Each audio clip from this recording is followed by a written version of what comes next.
আসসালামু আলাইকুম রহমতুল্লাহি বরাকাতু। শরঈ তদবির এবং রুকিয়া চিকিৎসার পক্ষ থেকে আমি মাওলানা মাসউদুজ্জামান। আশা করি আপনারা সকলেই ভালো আছেন। আপনাদের সামনে একটি ভিডিও নিয়ে আমি হাজির হয়েছি। আমরা জানি একটা বিষয় যে অধিকাংশ জিনের রোগীরা শতকরা 100%-এর মধ্যে বলা চলে প্রায় 90% মহিলা রোগী হয়। অর্থাৎ মহিলাদেরই দেখা যাচ্ছে যে বিশেষ করে সমস্যা হয়ে থাকে। অনেক সময় দেখা যায় যে স্বামী স্ত্রীর মধ্যে যে সমস্যাগুলো হয়, বিশেষ করে স্বামীর উপরে যত ধরনের অভিযোগ থাকে, এই অভিযোগের পিছনে মূল কারণ থাকে মহিলা অর্থাৎ স্ত্রী। অর্থাৎ একজন স্বামী স্ত্রী আমাদের কাছে আসলো, আসার পর যত দোষ সেটা স্বামীর উপরে আসতেছে। অর্থাৎ স্বামী আমাকে দেখলে আমার উপরে রেগে যায়, স্বামী আমার সাথে ঠিকমতো কথাবার্তা বলে না, আমার সাথে সংসার করে না, এক কথায় আমার সাথে স্ত্রীসুলভ আচরণ করে না। তো এই ধরনের নানা রকমের অভিযোগ, অর্থাৎ আপাত দৃষ্টিকোণ থেকে দেখলে মনে হয় যে যত সমস্যা এটা মনে হয় স্বামীর, বা স্বামীকে মনে হয় কেউ কিছু একটা করছে, বা স্বামীর হয়তো বা কোনো পরকীয়া সমস্যা, বা স্বামীর অন্য কোনো প্রবলেম আছে। কিন্তু বাস্তবতা হচ্ছে যে এই সমস্যার পিছনে মূলত স্ত্রী দায়ী। শুনতে অবাক হচ্ছে, তারপর এটাই সত্য যে দেখা যাচ্ছে যে জিনের প্রভাবগুলো আসলে এমনভাবে মানুষের উপরও পড়ে যে কিছু কিছু দুষ্ট জিন হয় তারা খুব চালাক প্রকৃতির, কিছু কিছু দুষ্ট জিন হয় যারা খুব জাদুকর টাইপের, কিছু কিছু জিন হয় যারা স্বভাবের সাথে স্বভাবে যখন মিলে যায় মানুষের ব্যক্তিগত, তখন সেই স্বভাবের সেই জিনগুলা তার উপরে কানেক্ট হয়ে যায়। তো এরকম অনেক প্রকার থাকে। তো সম্প্রতি আসলে মহিলাদের কেন জিনের সমস্যা হয় এটা আমরা সবাই কম বেশি টুকিটাকি হলেও আমরা জানি যে হ্যাঁ, মহিলাদের বিভিন্ন কারণ থাকতে পারে, যার মধ্যে উল্লেখযোগ্য হচ্ছে তাদের পবিত্রতা, তাদের তহারতের কিছু উদাসীনতা থাকে। নাম্বার 2 হচ্ছে পর্দা ফরজ মেনটেন না করে চলার পিছনে। তো এছাড়াও আরও অনেকগুলো কারণ থাকে, যার কারণে দেখা যাচ্ছে যে মহিলাদের আশিক জিনের যে বিষয়টা থাকে এটা মূলত দেখা যাচ্ছে বেশিরভাগ ক্ষেত্রে মহিলাদের হয়ে থাকে। তো আমার কাছে আমি একটা রোগীর একটা সিমটম আপনাদেরকে পড়ে শোনাচ্ছি। উনি মিরপুরবাসী একজন মহিলা নিকে পাঠিয়েছে। উল্লেখযোগ্য যে সিমটমগুলো মহিলাদের যে সমস্যাগুলো হয়, যে চিত হয়ে ঘুমালে উপর থেকে নিচে পড়ে যাচ্ছে এরকম স্বপ্ন দেখা, চুল ঠিক করলেও 2-1 দিনের মধ্যে জট পেকে যাচ্ছে, নামাজ পড়তে গেলে বারবার সূরা ভুলে যাচ্ছে, নামাজের মধ্যে অনীহা, সারা শরীর ব্যথা, ঘুম থেকে উঠলে বিশেষ করে ব্যথাটা আরও খুব বেশি থাকে, অস্থির লাগে। সবচেয়ে মোস্ট ইম্পর্টেন্ট যে বিষয়টা, এই মহিলাটা যখন নাকি আমার কাছে আসার পরে তার পরিপূর্ণ ইন্টেনশনটা হচ্ছে যে তাকে কেউ ব্ল্যাক ম্যাজিক করতেছে। তা আমি বললাম যে কিভাবে আপনি বুঝলেন যে আপনাকে ব্ল্যাক ম্যাজিক করছে? তো উনি বলতেছে যে আমাকে ব্ল্যাক ম্যাজিক করতেছে কারণ আমি স্বপ্নে বারবার দেখছি যে কেউ আমাকে, আমার শ্বশুর বাড়ির লোক, তাদের মধ্যে একজন আমাকে, অর্থাৎ উনি এটা ভালোভাবে চেনে যে উনি কে, উনি আমাকে সংক্ষেপে এটাই বলছে যে আমি স্বপ্নে দেখছি যে উনি আমাকে মুরগির রান খাওয়াচ্ছে, এবং মুরগির রানের মধ্যে আমি কিছু জিনিস দেখতে পাচ্ছি, উনি আমাকে স্বপ্নে এগুলা খাওয়াচ্ছে। হ্যাঁ, তো আমি ওনাকেই দেখতে পাচ্ছি, কয়েকদিন পর পরে খালি ওনাকেই দেখছি। অর্থাৎ ওনার সাথে আপনার সম্পর্ক কেমন? বলতেছে যে ওনার সাথে আমার সম্পর্ক তেমন একটা ভালোও না। তো আমি ড্যাম শিওর যে উনি আমাকে কোনো ব্ল্যাক ম্যাজিক করছে। তো এটা হচ্ছে একটা কৌশল। আমি আপনাদেরকে বলে রাখি একটা বিষয়, যে আপনি স্বপ্নে দেখতেছেন যে আপনাকে কেউ ব্ল্যাক ম্যাজিক করতেছে, এটা বলা চলে এটা শয়তানের পক্ষ থেকে। হ্যাঁ, কারণ কোন একটা ভালো স্বপ্ন যেটা আপনাকে সতর্ক বার্তা দেয়, সেটা হইতে পারে আপনার আমলের কারণে হতে পারে, আল্লাহ প্রদত্ত হতে পারে, আল্লাহ তাআলার পক্ষ থেকে হতে পারে, যার মাধ্যমে আপনি সতর্ক হবেন। কিন্তু কোনো বিষয় জাস্টিফাই ছাড়া কোনো স্বপ্ন আমাদের জন্য দলিল হতে পারে না। কোনো স্বপ্নের মাধ্যমে আমি কাউকে দোষারোপ করতে পারি না যে হ্যাঁ, সে আমাকে ব্ল্যাক ম্যাজিক করতেছে। অবশ্যই এই স্বপ্নের ব্যাখ্যা এবং স্বপ্নটা কিসের মাধ্যমে আসছে, এটা যদি শয়তানের মাধ্যমে আসে, অবশ্যই সে আমাকে ওয়াসওয়াসা করছে, ওয়াসওয়াসা দিচ্ছে, কাজে এর থেকে আমার বেঁচে থাকা উচিত। তো এই যে বিষয়টা আমি আপনাদেরকে বললাম, যে এই যে মহিলার যা যা সমস্যার কথা বললাম, এখানে উল্লেখযোগ্য স্পষ্টভাবে বোঝাই যাচ্ছে যে তার জিন্নাতের একটা প্রবলেম আছে। শুধু জিন্নাতের প্রবলেমই না, এই জিন্নাত এত পরিমাণ দুষ্ট প্রকৃতির যে সে তার নিজের রাস্তাকে ক্লিয়ার করার জন্য তার চিন্তাধারাকে অন্যদিকে নিয়ে যাচ্ছে, অর্থাৎ ব্ল্যাক ম্যাজিকের দিকে নিয়ে যাচ্ছে। অর্থাৎ তার যে প্রবলেমটা হচ্ছে, এটা বোঝাতে চাচ্ছে যে তোমাকে একজন ক্ষতি করতেছে। মূলত স্বপ্নে সে যাকে দেখছে সেই কিন্তু জিন, এবং সেই তাকে খাওয়াচ্ছে, অর্থাৎ খাওয়ার মাধ্যমে বারবার জাদু করতেছে স্বয়ং জিন। তো তো এটা হচ্ছে মূল কথা। তো আমি আপনাদেরকে একটা কথা বলবো যে যে সমস্ত মহিলারা রয়েছেন উল্লেখযোগ্য, তাদের কেন জিন্নাতের সমস্যাটা কেন বেশি হয়, আমাদের সতর্কতা যেমন এই দিক থেকে আমাদের নেওয়া উচিত, ঠিক তেমনইভাবে আমাদের কিছু করণীয় থাকে, এই করণীয়টা আমাদের আসলে বর্জন করা উচিত। আমরা সর্বোপরি দেখা যাচ্ছে যে বেশিরভাগ রোগীদের ক্ষেত্রেই এখন একটা কমন যে বিষয়টা, এটা আসলে ভিডিও আকারে কেন বলাটা ঠিক, বা এখন তো আসলে সচেতন একটা সময়, এই সময়তে দেখা যাচ্ছে যে সব কিছু আসলে খুলে বলতে হয়।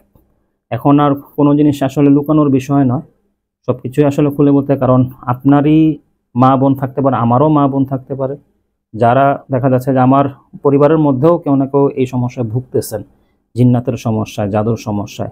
পরিবারের মধ্যে স্বামী স্ত্রীর মধ্যে যে ঝগড়া ফাসাদ লেগে আছে, এর পিছনে যে কলকাঠি একটা জিন নাড়তেছে, এটা একটা অন্যতম কারণ। এর থেকে কিভাবে বাঁচা যায় বা এর থেকে আমাদের কিভাবে সতর্ক হওয়া যায়। তো আমার এই ভিডিওটা মূলত একটা সতর্ক, একটা বিষয় আমি পরিপূর্ণভাবে আমি আপনাদেরকে সতর্ক করতে চাচ্ছি, বিশেষ করে মা বোন যারা রয়েছেন তারা। আমরা সম্প্রতি দেখা যায় যে বেশিরভাগ ক্ষেত্রে আমরা যখন নাকি মহিলাদেরকে একটা পার্সোনাল প্রশ্ন করে থাকি যে এটা আপনি কিভাবে ব্যবহার করেন, তো বেশিরভাগ ক্ষেত্রেই দেখা যাচ্ছে যে যেহেতু এখন একটা ওয়ান টাইমের যুগ, সব কিছুতে আমরা ওয়ান টাইম ইউজ করি, সর্বক্ষেত্রেই বাচ্চাদের দেখা যাচ্ছে যে আমরা প্যাম্পাস ইউজ করতেছি, এটা আমাদের জন্য, মাদের জন্য সহজ। দেখা যাচ্ছে যে বাচ্চা যখন নাকি পায়খানা করতেছে তখন সেটা আমি নির্দ্বিধায় দেখা যাচ্ছে যে এটা আমি ফেলে দিচ্ছি, ডাস্টবিনে ফেলে দিচ্ছি। ঠিক তেমনইভাবে মহিলারা যখন নাকি অপবিত্র হয়ে যায় তখন তারা এক ধরনের ওয়ান টাইম প্যাড ইউজ করে। এই যে প্যাডটা ইউজ করতেছে, তো এই জিনিসটা যখন নাকি আমরা খুলে ফেলে দিচ্ছি, কোথায় ফেলে দিচ্ছি? ডাস্টবিনে ফেলে দিচ্ছি। তো ডাস্টবিনটা হচ্ছে জিন্নাতের একটা আস্তানা বলা চলে, যেখানে খবিশ জিন যারা রয়েছে, বেওয়ারিশ জিন যারা রয়েছে, এরা এখানে থাকে। কুকুর যেমন কুকুরের খাবার খুঁজে, পোকামাকড় যেমন পোকামাকড়ের খাবার খুঁজে, ইঁদুর যেমন ইঁদুরের খাবার খুঁজে, ঠিক তেমনভাবে এই দুষ্ট জিন্নাত যারা রয়েছে তারা এই সমস্ত খাবার খুঁজে, যে সমস্ত খাবার আপনার অপবিত্রের একটা অংশ। এই খাবারটা যখন যার ভালো লেগে যায় তখন তার সাথে সে কানেক্ট হয়ে যায়। সাপোজ আমাদের মানুষের মধ্যে হয় না এরকম যে আমার এক জায়গার খাবার খুব ভালো লাগছে, হ্যাঁ, যেটা আমি খাই, তখন আমি বারবার সেখানে যাচ্ছি সেই খাবারটা খাওয়ার জন্য। তো স্বভাবতই দেখা যাচ্ছে যে জিন্নাত যেগুলো দুষ্ট প্রকৃতির হয়, এরা দেখা যাচ্ছে এই সমস্ত খাবারগুলো খুব পছন্দ করে। এটা আমি আসলে লজ্জা নয়, জানার জন্য আমি কথাটা বলতেছি, যাতে করে আমরা মা বোন আমরা সবাই যেন সতর্ক থাকি এই বিষয়টা নিয়ে। আমাদের আগের যুগের মা বোন যারা রয়েছেন তারা এই বিষয়ে ওয়ান টাইম ইউজ করতো না। দেখা যাচ্ছে যে একটা কাপড়কে তারা সুন্দরভাবে এটা পরিষ্কার করতো, পানি দিয়ে পরিষ্কার করে শুকাতো, শুকার পর আবার এটাকে নতুন করে পরতো, বরঞ্চ এটাই ছিল পবিত্রতা, এটাই ছিল পবিত্রতা। এটা পবিত্র নয়, এটা পবিত্রতা নয় যে আমি ওয়ান টাইম ইউজ করলাম, আমি পবিত্র হচ্ছি, আমি ধুয়ে পরিষ্কার হয়ে আমি নিজেকে পবিত্র করছি, কিন্তু আমার যে আবর্জনাটা রয়েছে এটা আমি ডাস্টবিনে ফেলে দিচ্ছি, বা শেষ, আমার পরিশ্রমটা একটু কমে গেল। কিন্তু এর দ্বারা আমি একটা বাহিরের জিন্নাতটাকে আমি আমার নিজের দিকে আকৃষ্ট করলাম। যেমনইভাবে আপনার স্মেল যেন অন্য পরপুরুষ যেন না পায়, এই জন্য মহিলাদের পারফিউম ইউজ করা কিন্তু শরীয়তের দৃষ্টিকোণ থেকে নিষেধ রয়েছে। আপনার স্মেল এমনভাবে যেন না বের হয় যার দ্বারা অন্য পুরুষ আপনার প্রতি আকৃষ্ট হয়, তাহলে আপনার উপরে জিনার ব্যভিচারের মতো গুণ আপনার উপরে অর্পিত হবে। আপনার চুলের স্মেল এটা যেন অন্য পরপুরুষ যেন না পায়, এই জন্য আপনাকে হিজাব পরার জন্য, পর্দা করার জন্য, চুল ঢেকে চলার জন্য আপনাকে উৎসাহিত করা হচ্ছে। তো এই যে বিষয়গুলো যেমন সত্য, ঠিক তেমনইভাবে আপনার যে অপবিত্রর যে জিনিসগুলো রয়েছে এগুলো আপনি ডাস্টবিনে ফেলার মাধ্যমে বাইরের একটা খবিশ জিন কিন্তু আপনার সাথে কানেক্ট হয়ে যাচ্ছে।